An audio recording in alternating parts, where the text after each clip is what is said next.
Let's move on to protocol number 3. I think by now you've seen that I've been using my pivot even on these short little shots, and I've got my caddy towel here to help illustrate that.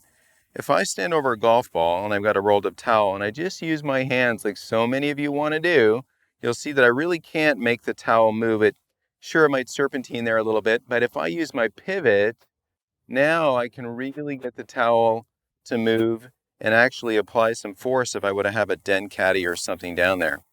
So it's critical that we understand that rotation moves the arms.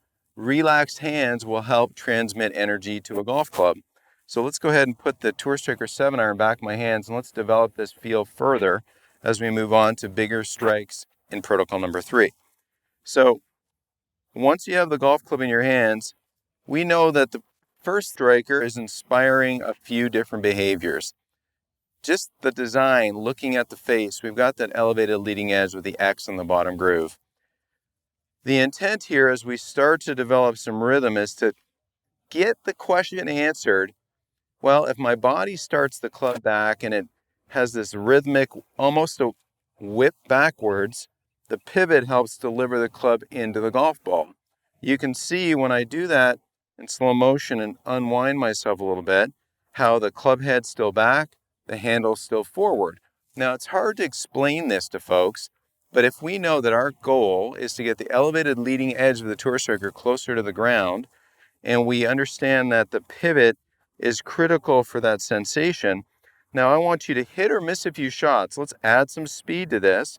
Notice my body is bent over. I'm looking at the golf ball here. I'm going to take these swings to semi-follow through, let these shots travel a little bit farther with a little bit more momentum, holding semi-follow through, and that shot probably flew 115, 120 yards with that little swing. Now, keys as we develop in the protocols for the Tour Striker 7-iron. We have to understand that it's absolutely okay to take this vertical golf club, let the rhythm of our backswing almost feel like the club lags going back, so it can lag coming down. I'm not trying to drive the handle forward. I'm not trying to artificially shove the club forward.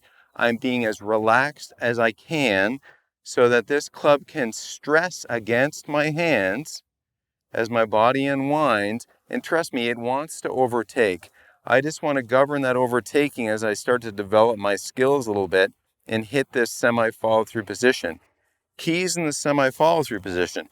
As you feel the weight of the Tour Striker in your hands and how it feels like it lags back and our pivot delivers that sensation to a golf ball and beyond, when you're done, you're going to feel like you can put on the brakes gently, hold the club's momentum so you can stop and enjoy this angle between the shaft and the trail arm. And if you can do that, you've got great club face control. So in this protocol, I want you to hit 30 shots, being very mindful of the weight of the club in your hands. And to help that, you're going to not rest the club on the ground because you need to feel the weight of it against your wrists. You see the importance of the pivot there. And with intent, as I deliver this club toward a golf ball, this is how the Tour Striker can help you work through these strikes without fear of chunking it, because you've got that rounded flange on there. And it's okay to feel like perhaps you were brushing the ground for a little ways while you're learning this sensation of letting the club relax into your hands as the pivot delivers the golf club into the golf ball. So missing's okay. The goal here is develop something new. Go ahead and feel as though, can you get that leading edge peacefully delivered through pivots? Get that X on the bottom groove to get closer to the ground. Let's hit a little shot here.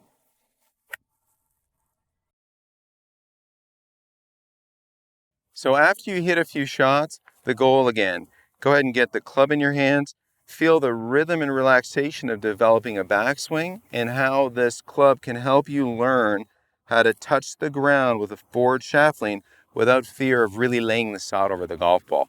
So I want you to go through 30 of those half shots, mindfully going to that semi follow through position, and let's move on to protocol number 4.